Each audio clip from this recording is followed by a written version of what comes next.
Hello, War of Word users. I'm Govinda Dasu, and I'm going to be interviewing Aaron Pressman, who's a debate expert on resolved affirmative action does more harm than good. So, Aaron Pressman. Well, I think on an issue like affirmative action, I can't really take one side or another just because there's so many different situations. Well, how do you define affirmative action?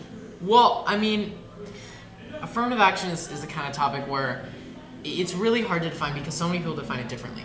When I think of affirmative action, I think of choosing certain people based on characteristics that they wouldn't normally be chosen on, almost. Like, for example, based on race or other qualities such as that. And do you think that affirmative action, in the case of based on race, would be considered a form of racism? I do think that in many cases it is racism. And I think whether or not it's good, there's obviously a sense of racism just by the definition of racism because you're and how can racism ever be good? Racist. However, when you're dealing with a situation in which you have a sample of people so disproportional to the sample of the population, the point of affirmative action is to correct it. Ideally, you wouldn't need affirmative action because there wouldn't be discrimination in the first place, but I do understand that in certain contexts it can be used to combat discrimination. However, I think in many contexts, if not most contexts, it actually does more harm than good by causing discrimination itself. Now, personally, do you think that affirmative action harms you when you apply to college? Like, say, if you apply to Stanford or Princeton or Harvard? I think that it will slightly harm me, but I think more than harming me, it'll help the minority. So more than harming you, it'll help them. Yeah, and the reason why I say that is because there's less of them than me. But I think it will definitely it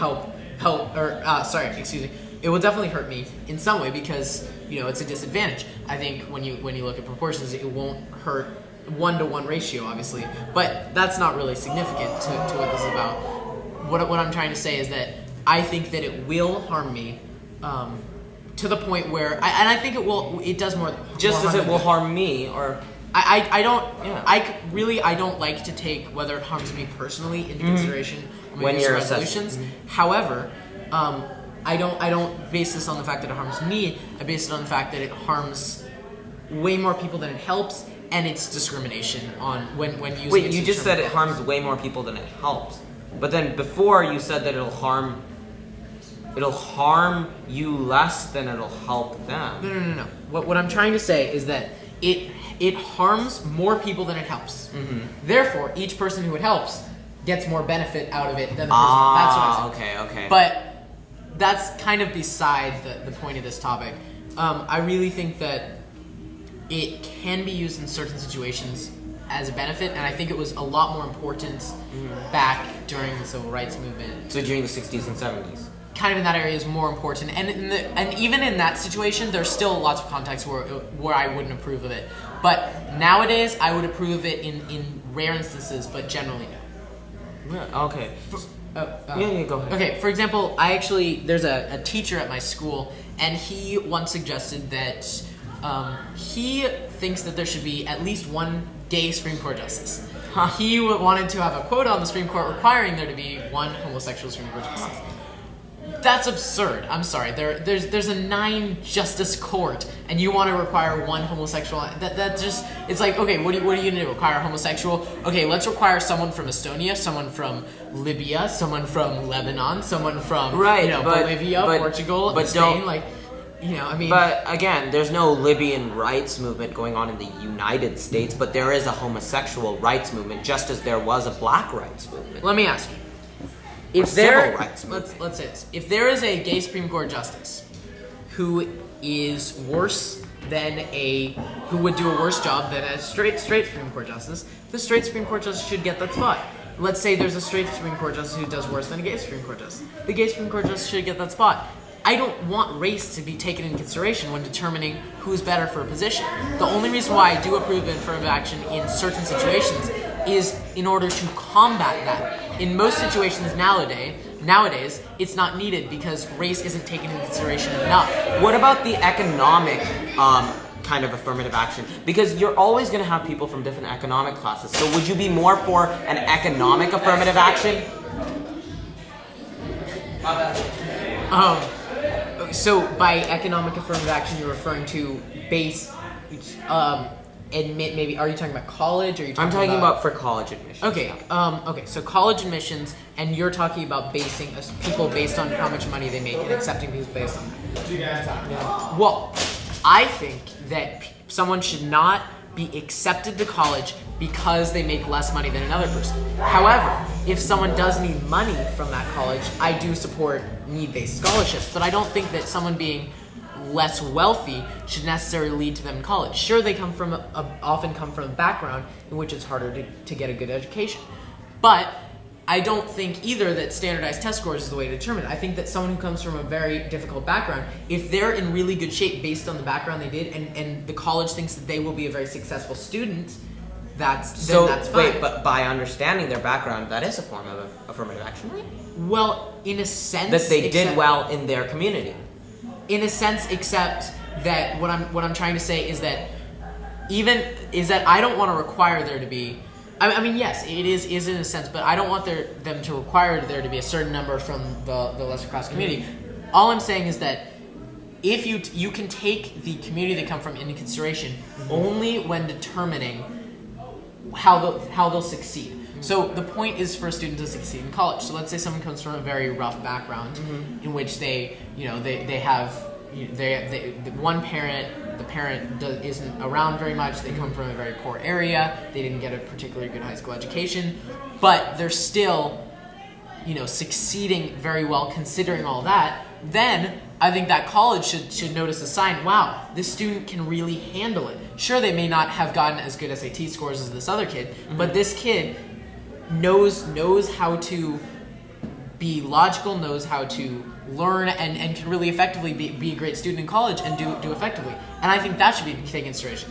I don't think they should do it based on the amount of money. I think they should do it based on whoever's better. Okay. So in the end, I guess you're going to say, on this resolution, you're going to say you can't give an exact answer, but... On this resolution, I'm going to say, usually, just because of the vagueness of the resolution, it's just too vague to give a specific answer, but I will say that usually I find affirmative action to do more harm than good. There are instances where it does more good than harm. Would you like me to give examples of that? Yeah, sure. Okay. So a situation where it might do more good than harm, or when, let's say you have a community, let's talk about jobs for a second. So you have, and quotas on jobs. You have a community that's 20% African American, and there's Hispanic and all different types of races, but just keep it simple, and 80% Caucasian. Let's just keep it simple for this. So let's say there's, in a certain job, there's 1% African American and 99% Caucasian. Yeah. I see a slight problem with that. And I definitely think it doesn't have to be 20-80, because maybe some African Americans, for whatever reason, aren't as successful in that certain area because of a background issue or anything taken into consideration. But I think that if you have a 1%, 99% based on an 80%, 20% population, there's something wrong with that. And then it's clear that discrimination is being taken into consideration. In order to combat that discrimination and try to get the best people, you may want to use affirmative action. And the most diverse group, I suppose. Yeah, I mean, in a sense, but I definitely would encourage having. It's great to have a diverse group, but I think the most important thing is to get the most effective workers and the person who will do the best job. And I really, in a perfect world, we wouldn't have affirmative action and we wouldn't have discrimination of any sort. If someone was better than another person, whether you're black, whether you're white, whether you're gay, whether you're straight, Jew, Christian, I don't care. If you can do the job well, you should be able to. You should have that position. If you can't, you shouldn't. But you're saying that affirmative action might be required to achieve that goal in certain instances. And although rare, there are, like the 99% population versus the 80-20 example, there are certain instances. And I think that even when determining that, maybe it's this 99%, 1% because it's a certain job and, because of poor conditions for African American. Take all that into consideration and ultimately try to get the person best to do the job. That being said, there are certain situations where, it's important to make sure everyone has a job. So, if an African American came from a really poor background, you can maybe try. I think it's really important to get them a job of some sort, and if they're not necessarily the best in a certain area, we want the best person in that area. But it would be nice. I definitely would like to see them having a and right, and when you say African American, you're referring to a minority, but like you mean it for any minority that is disadvantaged. Yeah, that's what I was saying in the beginning. Right. Like I could include all the different races, everything based on minority. For this, just to keep it simple, I'm going to use Caucasian and African. Okay, thank you, Aaron. Thank you, Govinda.